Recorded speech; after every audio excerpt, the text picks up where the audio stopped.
Really? That's so much. You're right there. Careful, your face is going to get frozen like that. Exactly. Yeah. So, look at you in that. I'm up in my game. I'm up in my audio listeners have no idea what I'm talking about. But look at me. I'm gonna do. It's a pinwheel design. Oh, I thought you were about to do golden section there. Look, I just did. I don't know. I don't know what the word is. You just stole from Frank Lloyd Wright. Yeah, I did. Maybe there'll be a day when that comes in handy. Drawing on the screen. We'll see. Maybe. I don't know. Cheers.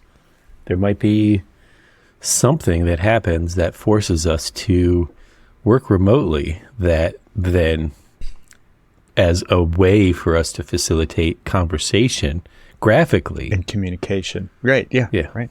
Yeah. Yeah. I could see that. So I got to tell you this. What you got? Yeah. Tell you this story real quick. Let me settle in. Get comfortable here. It is stretch. It is the Halloween season, so take of this what you will. Okay. Getting set up to start our recording, turning the lights on in the space that I record in, which I guess I can come clean and say that this half of it is a living room space within my bedroom, and then there's the rest of it. So turning lights on, off, and all that other stuff. I noticed something on the ceiling.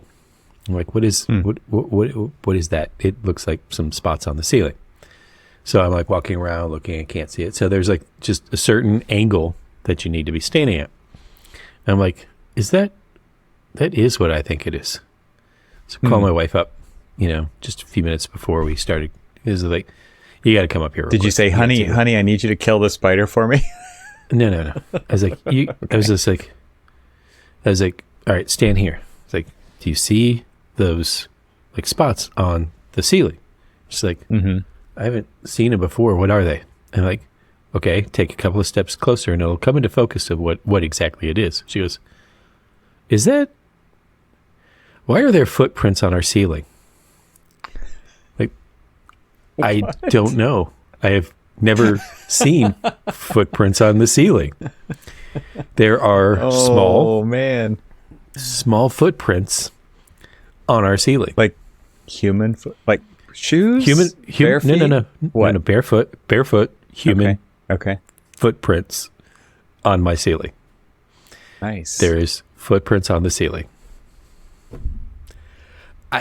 And then it is the Halloween season, as you said. So my daughter who firmly believes, so my daughter who firmly believes that our house is haunted came up, she came up with the dog and she's like, I thought you were recording.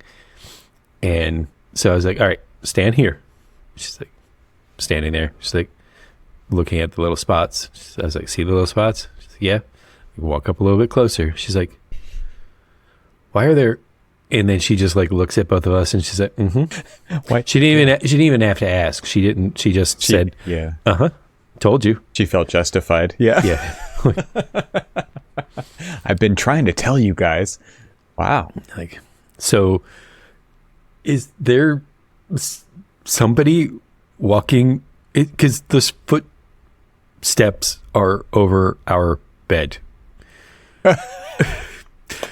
Is there some apparition hanging over our bed?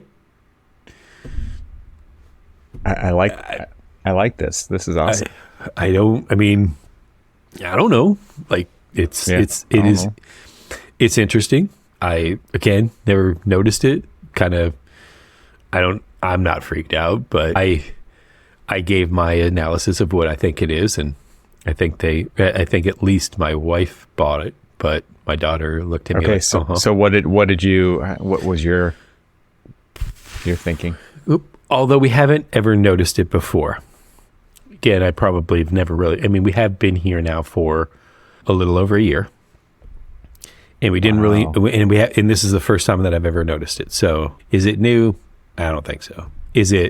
Could it possibly have been, the previous owners had a bed in the same location because the photographs that we saw, the bed was in the same location.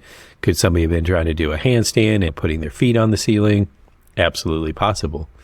And so that's my take on it. But because it's the Halloween season, I could also okay, let's entertain the ghostly apparition kind of feeling. But use your imagination. I like it. I like it. I mean, this house has been around for well over 80 years, 82 years, and so because I still remember that math, and that's right, exactly. And so, could it have been like the previous owner? Sure. I'm not going to go too far into what my daughter feels like the previous owner might have been. And I'm also not going to go into the designs on the handrails outside of my window, because if you saw the handrail design, everybody would know what my daughter feels like the ghostly apparition is. Mm-hmm. Mm-hmm. And since this was in 1941 in a interestingly supportive area of a certain movement in the world that was not favorable to the world, I think I've given enough of it away to so cryptic.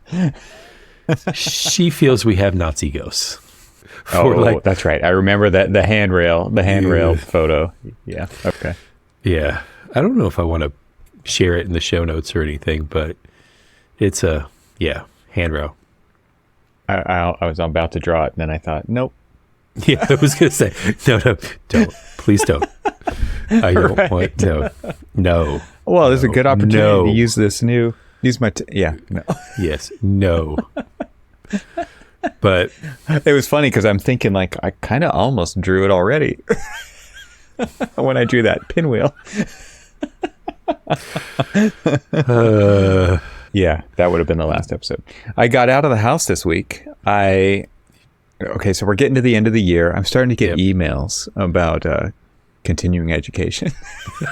Right? Are you now? My license is up for renewal this year. It's an odd year. Yeah, it's how California does it. I don't know if it's like that everywhere, but it is where I am. And they raised the price. Did I tell you they raised the price on just the license renewal in California? No, but that's nice.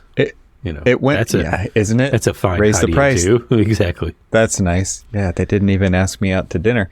It went from 300 to 400. It's like for your state license. Yes. Well, and that's for 2 years, right? So, but still, that's a lot. Oh, no. That's a big jump. This one. That's a big jump.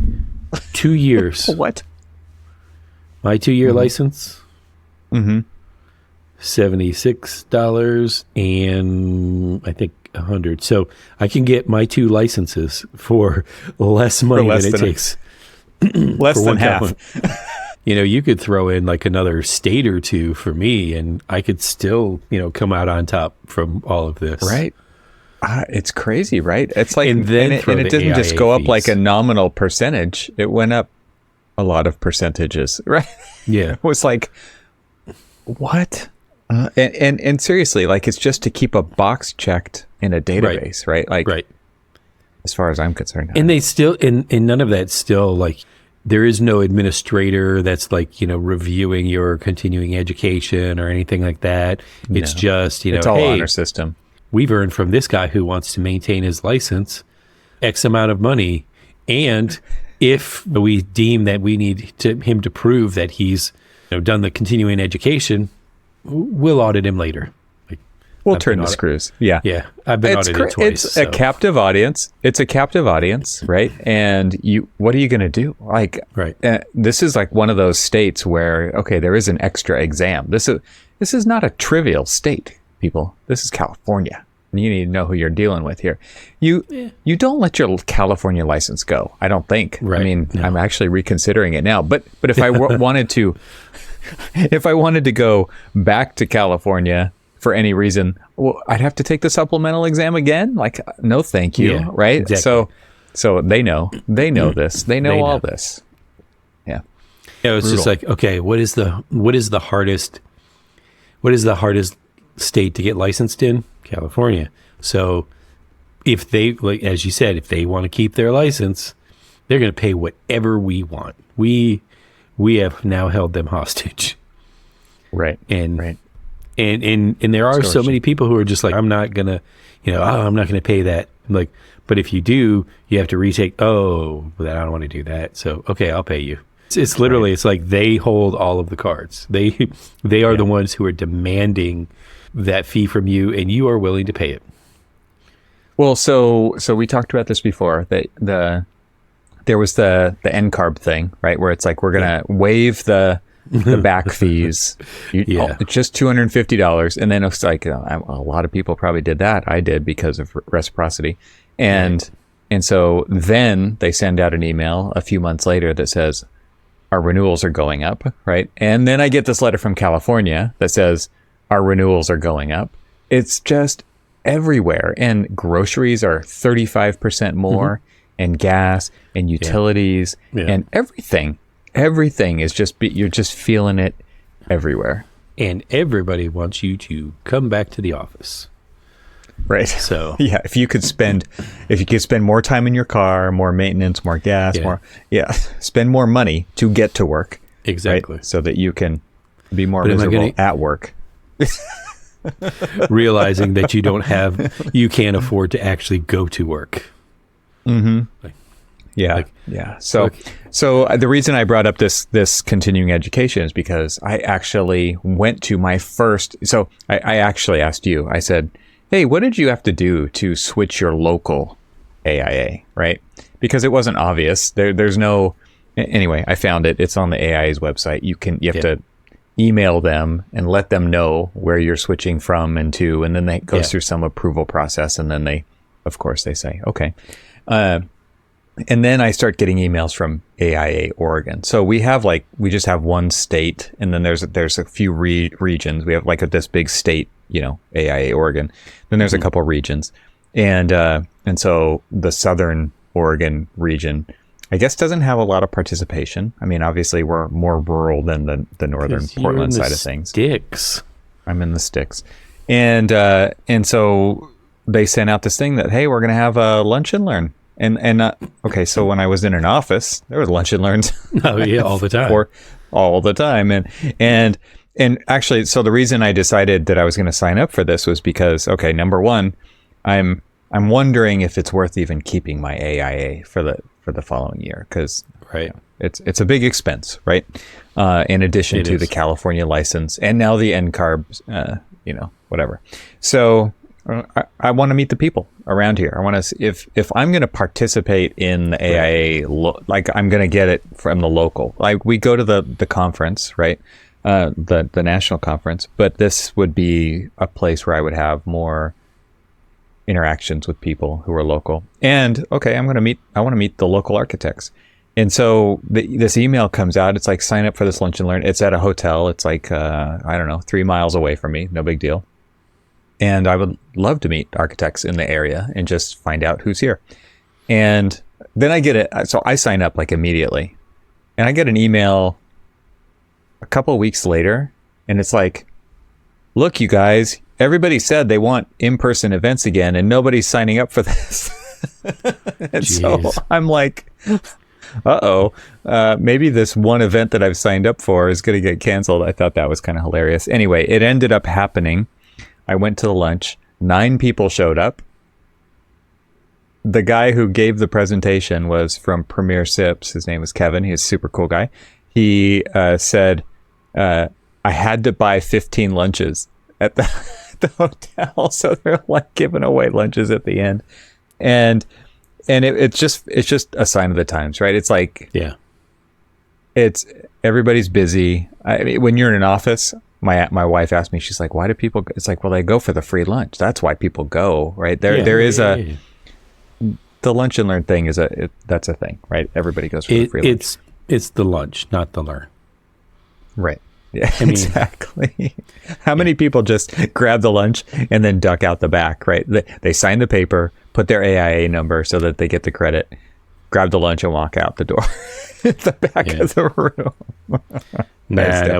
We got a good system going on where basically you have to sit through the whole thing, and then we've got a list of like all of the numbers, and the guy like checks off who's actually there.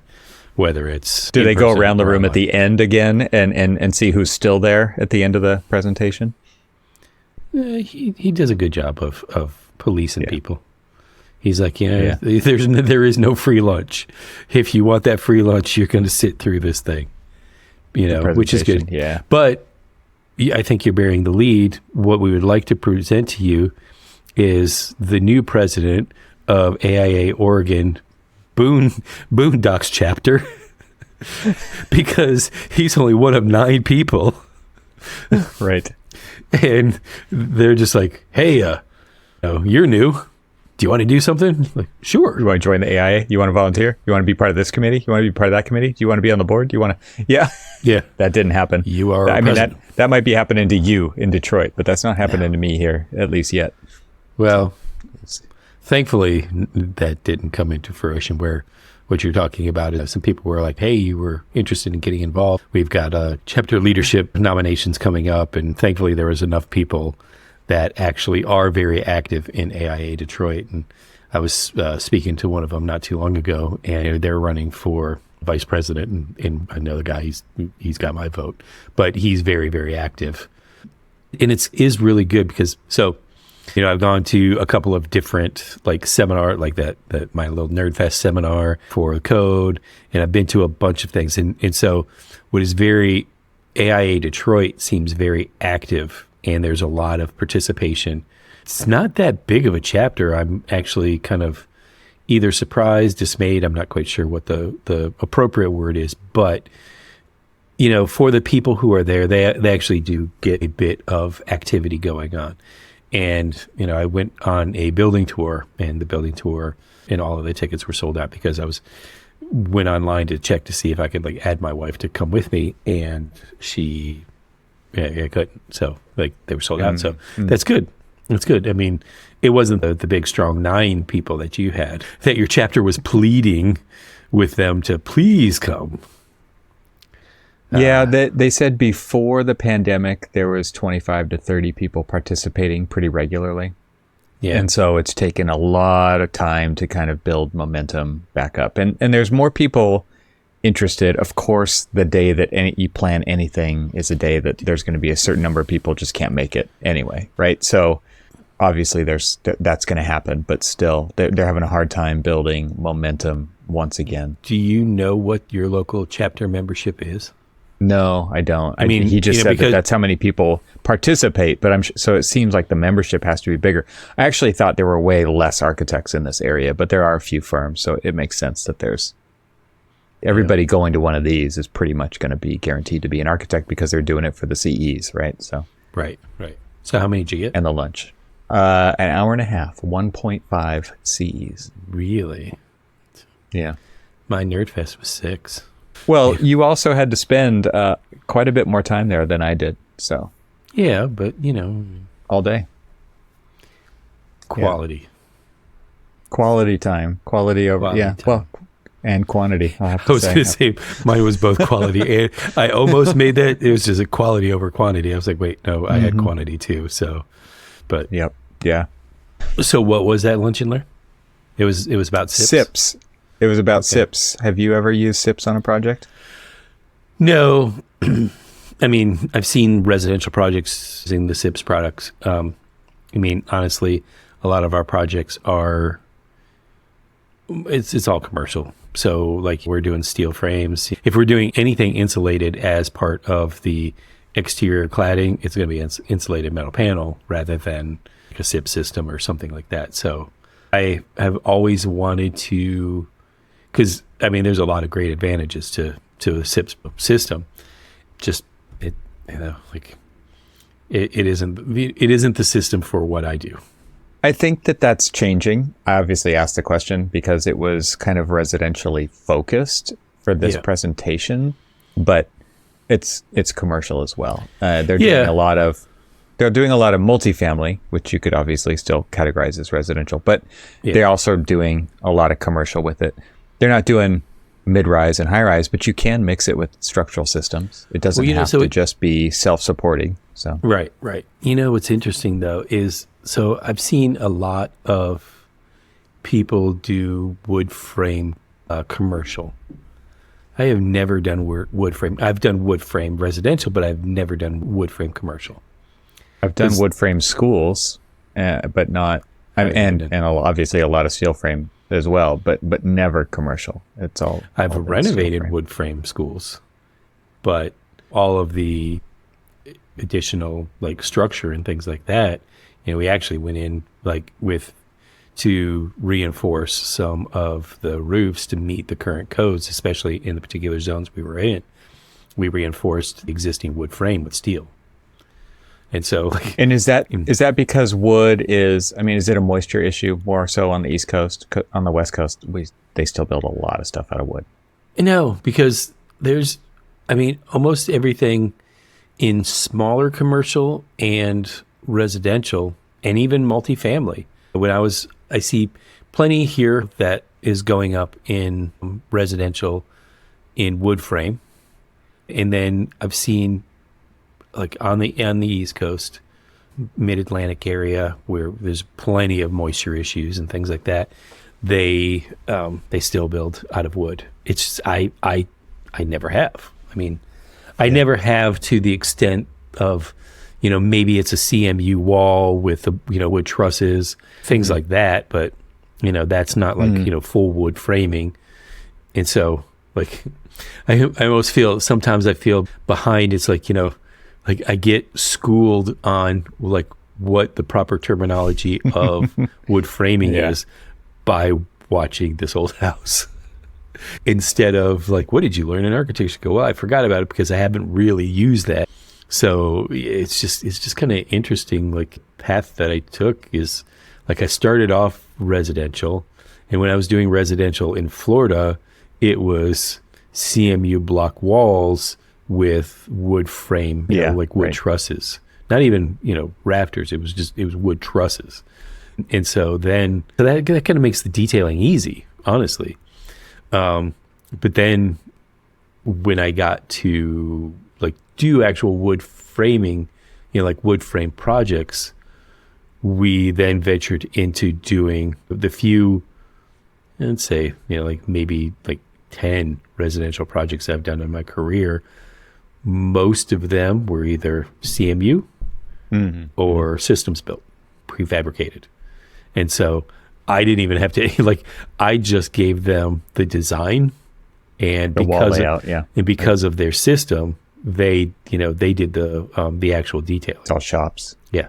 The interesting thing, and I don't want to rehash the whole presentation, that's for sure, but the idea of wood framing having not too many changes over the last 150 years is kind of something we should be more aware of. And it's interesting, this ecosystem that we operate within in architecture and construction, where innovation is really hard to get through everybody's. It's how they do things. We do it the way we've done it, right? We train people the way that we've always done it, and they continue. It just proliferates on and on and on. And you can actually find photographs of projects from 150 years ago under construction, and you look at it now, and you probably can't tell the difference, right? Of course, there have been lots of innovations in small ways, but like the general picture of it, they look almost the same. And we have a lot of problems with sourcing good lumber nowadays, right? It's like you don't have old growth straight wood. Everything, it's dry, it's straight, the grain is packed. It's like, nope. Now, like I know this because I've had a load of lumber delivered from Lowe's to do some remodeling, and it's like 30% of it has to go in another pile. Yeah, because it you can't use it. You've got to return it, or it just gets, or it's job waste. Yeah. Yep. Yeah. Like, So I got to use this for blocking. If you can even use it for that, because it's going to push your drywall out, right? So it's a problem, and it's just interesting. SIPS is not new. I'm not trying to say that it is. It's just it's different. And just so I guess we should say what SIPS is: structurally insulated panel system. Yeah. And it's two pieces of OSB sandwiched on the outside of a layer of really dense foam on the inside, and it's all glued together. It's like a very strong structural grade panel in the shear wall sense, but also in the load bearing sense. Mm-hmm. And so it's like I said, it's not new. One of my professors from school built his house out of SIPS 20 years ago, at least. And they've been around for company, I think Premier SIPS has been around for 70 years. So it's funny when you think about building products from an architect's point of view. It's like, we don't know what we don't know. And so if we're not used to something, if we don't know about something, how do we even know to look for it? But also you then have to get approval for it when you get your plans approved, because is the jurisdiction used to that? Like, are they going to throw up a red flag? And then you got to find a contractor who's willing to do something that they don't normally do. And you got to have an owner who totally sees the value and the benefit of it. And all of those things stack up, and it makes it very difficult for things to change in our industry. It's tricky, really tricky. As you're talking, and I'm just thinking about like all of the different new housing constructions that I've seen, so rarely do they use SIPs. And hell, I mean, even like the ZIP system seems like people don't even want to invest in that. And so they feel like, it's interesting. We have this conversation about all the different types of like building material out there. And it's just like, oh, well, that's more expensive than this system, or you're using that. And, the first cost is so much higher. But the operational cost is so much lower. Exactly. Right? And that's that's the conversation that we don't seem to want to have, is like, okay, fine. It is more expensive up front, but if you do the return on investment analysis and you start to see your operational, your maintenance, and everything else, maybe it's not like a 5-year return, it might be a 7-year return or something like that. But if you're planning on this being a school system or things like that, when you talk to them about, like, say, a renovation or a new building, and you talk to, we've always talked about like school systems like designed by maintenance. And if you really sit down and you talk about it, you're just like, but this product is so much superior to that product, and you won't have to worry about the same kind of maintenance as you do with this. And this doesn't last as long as that does. It doesn't require the same amount of maintenance as that does. And so you can actually spend money on other things. And, I remember having a conversation about like alternatives to VCT. We love VCT, right? We love That's VCT. In air quotes. Don't forget your air quotes. Yeah, don't forget exactly. And, we were talking about all of these different durable, sustainable, and long-lasting materials. And it's just like, but that's not what our attic stock is. That is not our standard. And so when one school, we finally broke them of the VCT habit. And we broke that. And so, well, even existing stock, right? Attic stock becomes like what drives the material you have to use for the ceilings and the floors and the carpeting and right. Don't get me started. Stop. Yeah. No. Well. Okay. So I got to tell you this, since we're on this subject. It's like, I got him started. Yeah. Here we go. You got me wound up. So I'm touring. I'm doing an initial assessment of a high school that we're getting ready to do the schematic design on and start going through like these major renovations. Big, I think at the end of the day it was probably about a 500,000 square foot high school. Mm-hmm. And so, I'm walking through and I'm looking at all of the ceilings. They're like, well, we're not really going to, focus, like we're doing all of these like strategic additions. We're going to renovate this, we're going to renovate that, but this area right here, all it is basically patch and paint. I was like, but we're going to replace the ceiling, right? And they're like, no, we'll just replace ceiling tiles as needed, but we will replace the lighting. Okay, but why aren't we replacing the ceiling? And they're like, well, we've got all of this attic stock and all of this other stuff. And so I'm looking at it, and it's 2x4 acoustic, lay-in ceiling, and it's bowing. And of course it is. And so, I'm just old, like some old stock that didn't have the new technology. No. It's not even that. It's now it could be that. Yeah, yes, but so they turn off the air conditioning at set times in the year, and then basically keep it off during the entire summer. So during the entire summer, it's really, gets damp in there, humid in there, and basically the humidity starts to bow these ceiling tiles. And then what do they do once they crank the ceiling back up? If the ceiling tile isn't stained, it's fine. If it's stained from the summer, they'll replace it. And this is kind of like they're cycling. You're just like, if you replace it with, a better performing tile, that's one thing. But if you are so destined to continuously keep turning off the AC, rather than doing, a cost analysis of like, what does it cost you to replace all of this material because of the damage that's caused by all of the moisture and humidity buildup within the schools, plural, during the summer?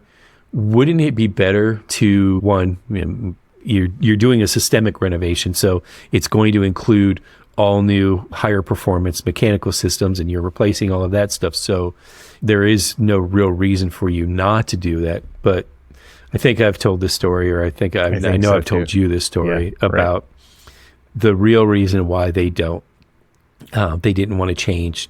And I hope that they have now. But even in that renovation, which was actually a really nice renovation, except for it had 2x4 ceiling tiles, which were not nice ceiling tile. I don't like I don't like the module. I mean, that's a designer preference thing. But from a sustainability standpoint, what is worse? Is it worse to run your air conditioning over the summer, or is it worse to fill up a landfill with ceiling tiles? Even if you raise the set point during the summer, lower the set point, in the winter time and stuff, so that you keep it's more about, in my opinion, it's more about dehumidification than anything else. Yeah. And hell, you could even run dehumidifiers rather than you could run the dehumidifications than the whole system. And they don't do that because they feel like the energy cost is greater, but they're not looking at the cost of all the replacement materials. Yeah. Their attic stock is going to run out. They're going to have to replace that. They're going to, keep doing that. And if you've got a 20-year-old building, and people on top of ladders and the safety and all of that stuff has to add up. I mean, and all you really have to do is look at the data, right? You could run some experiments, extrapolate the data out over a bigger time period, and have some answers pretty fast, right? But are people willing to do that? Do they actually want to be informed, or do they just want to keep doing it the way that they've always done it? So to follow up on that VCT conversation, so we convinced them to do an MCT, marmoleum, which was more of a natural material, more sustainable, and actually far more durable. So they decided that they were going to use that in this. It either didn't trickle down to the maintenance staff or whatever. The decision, but the original decision that's the direction you were going. Somebody important didn't get wind of it. That's what you're saying? Somebody important didn't get wind of it. So fast forward to the floor tile is in. It's in. They're getting ready to. They're doing all of their final maintenance and all this other stuff to open the school and get ready for the new school year. And I get a phone call that said, "We need you down at the school. We need you to explain what." You need to go to the principal's office. I was. Oh no, yeah, I was.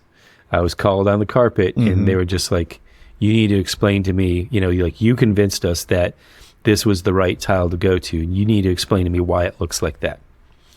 And I'm like, well, did you follow the manufacturer's maintenance? Why it looks like what? We've been using did it? So it was streaking, the kind of like the sealer and all of this other stuff that they were using, that they use all the time on VCT when they were running their buffers over. It was burning and it was like staining and all of this other stuff. It was because they were treating this as VCT, not as the tile that we use. And there's a completely different eco-friendly system that you need to do for maintenance on those, to clean those. It's different. You really actually, it is a completely different system. And so since they have an attic stock of this type of cleaner and this type of sealer and everything else, they basically ruined all of this floor tile by doing it their old way. Is that because they didn't realize that it was a new kind and they were honestly oblivious to that? Or was it that they were just... It could have been, but here's the issue. The manufacturer of the tile had also sent all of the cleaning materials, it didn't need sealer, so there was no sealer for this, but they were sealing it. And in fact, it actually says that it voids the warranty if you do seal it. But and so they were sealing it. They were stripping it using the harsh chemical strippers that they used for VCT. Now, this is brand new tile. They didn't have to do any of that. Like, it was the contractor who put it down had it prepped and ready to go. But then the maintenance crew comes in and they do all of this stuff and basically ruin the tile, this brand new tile. Now, thankfully, they were able to salvage it without having to rip it out. There was a little small strip of area that they kind of like overly aggressively cleaned and sealed and then buffed and then burnt and just kind of when I say burned, it didn't like catch it on fire, but like the buffer worked up enough heat that it actually discolored the tile. And so they replaced that. The contractor replaced that on their dime because I don't know why. I honestly to this day don't know the because. Just because that was the right thing to do. It was the right honestly, it's the right thing to do. It was a CM that was a really good CM that works a lot in that particular county, in that district, and so it was the right thing to do. But then we had to like go through and basically teach the maintenance staff, oh, by the way, you have all of this new equipment. There's new equipment, there's new cleaner, no sealant. And they're like, well, how are we supposed to protect this from dirt? It's like, that literally once you clean it, all you have to do is wet mop it. That's it. That's all you have to do. There is no harsh chemicals. You don't have to go out and buy harsh chemicals. You don't have to do all of that. It's like, this is an elementary school. And we set up demonstrations about how much abuse it could actually take. And nobody believed us. And so they treated it like they normally did. And it's just like, so it's kind of like back to this, like nobody tends to know what products are out there, what products can be done. And so when they continue to keep doing it the old way, so keep stick building things instead of SIPs or whatever else, it's just because people don't understand like the technology that's out there, the advancements that are out there, and reluctant is, we've been doing this for 25 years. We've been doing this for 50 years. We've been doing it for this way.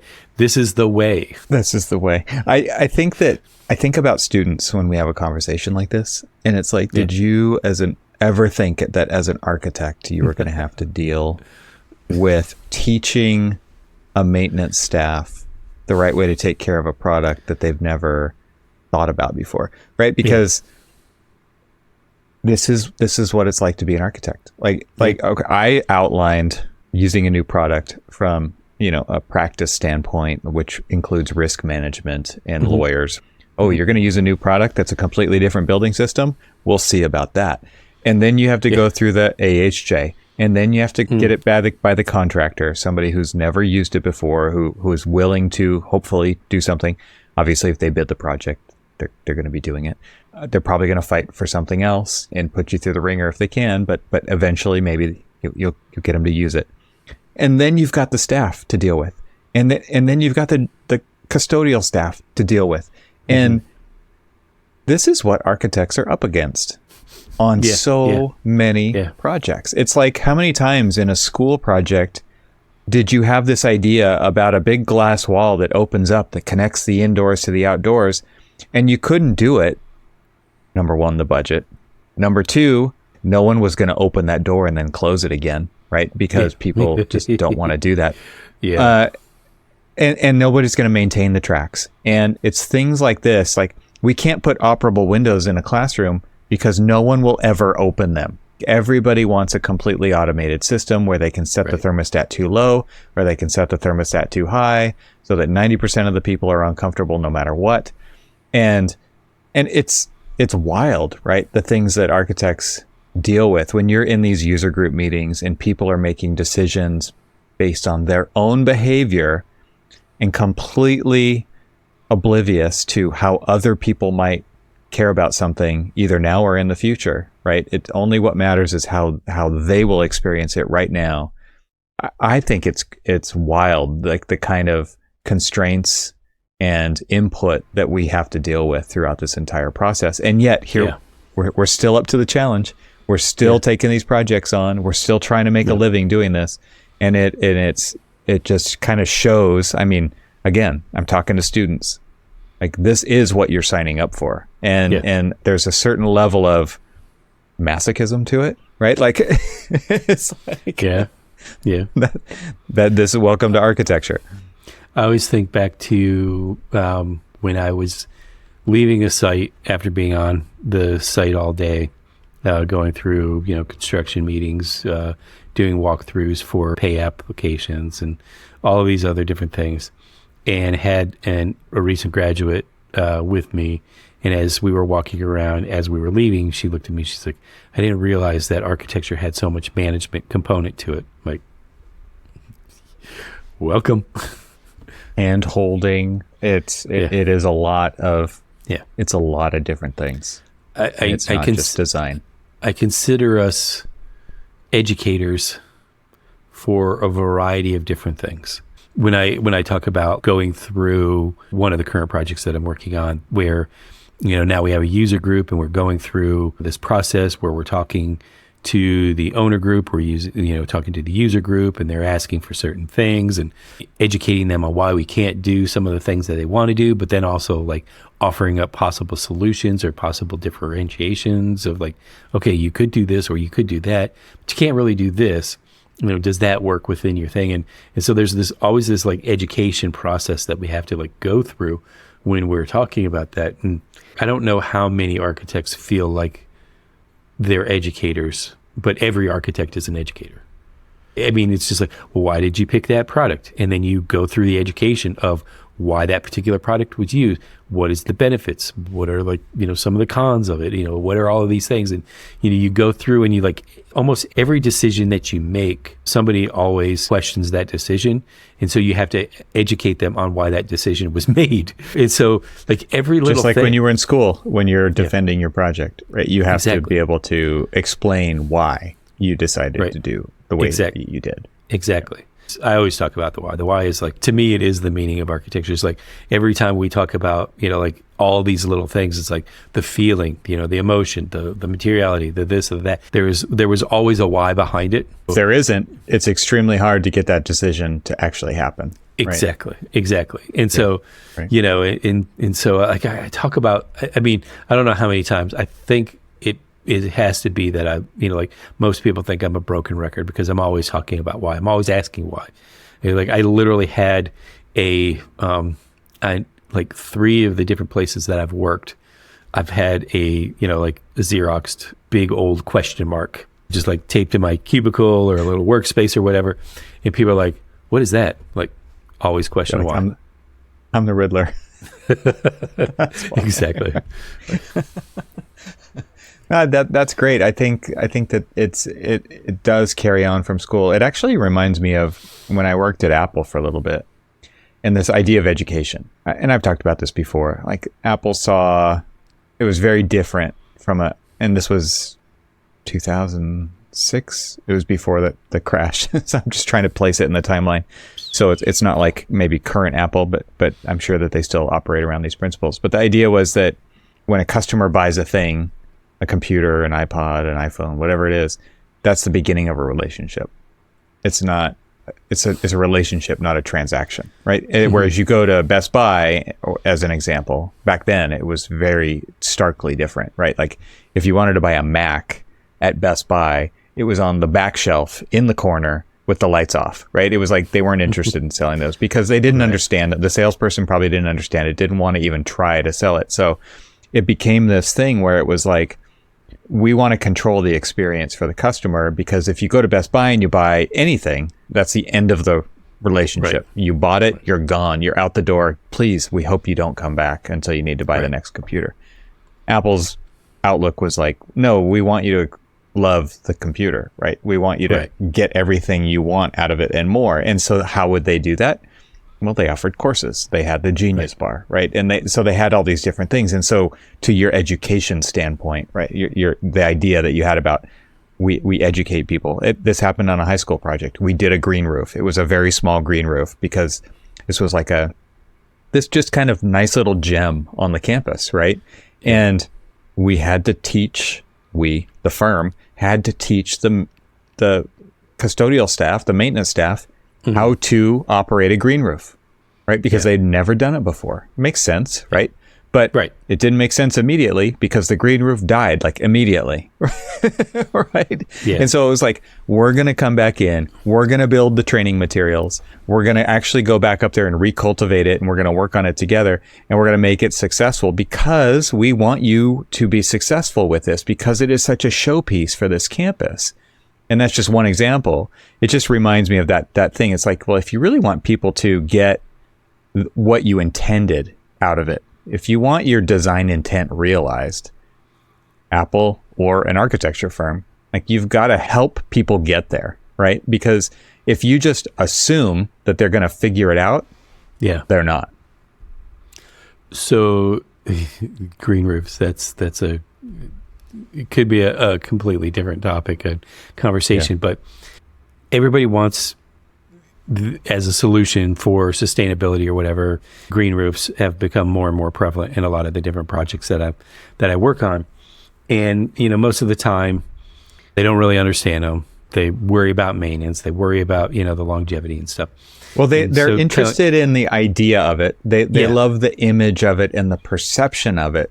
Yep. But then, that's where it ends, right? Because it's not my job to take care of that. Somebody else has got to do that. So kind of back to that conversation that we were talking about on first cost, and kind of like an investment over time has a different kind of take on. So there was this one company that we worked with that specializes in green roofs. And, not only do they help you design them, they help you work through kind of like waterproofing details and things like that. But they are the actual green roof company.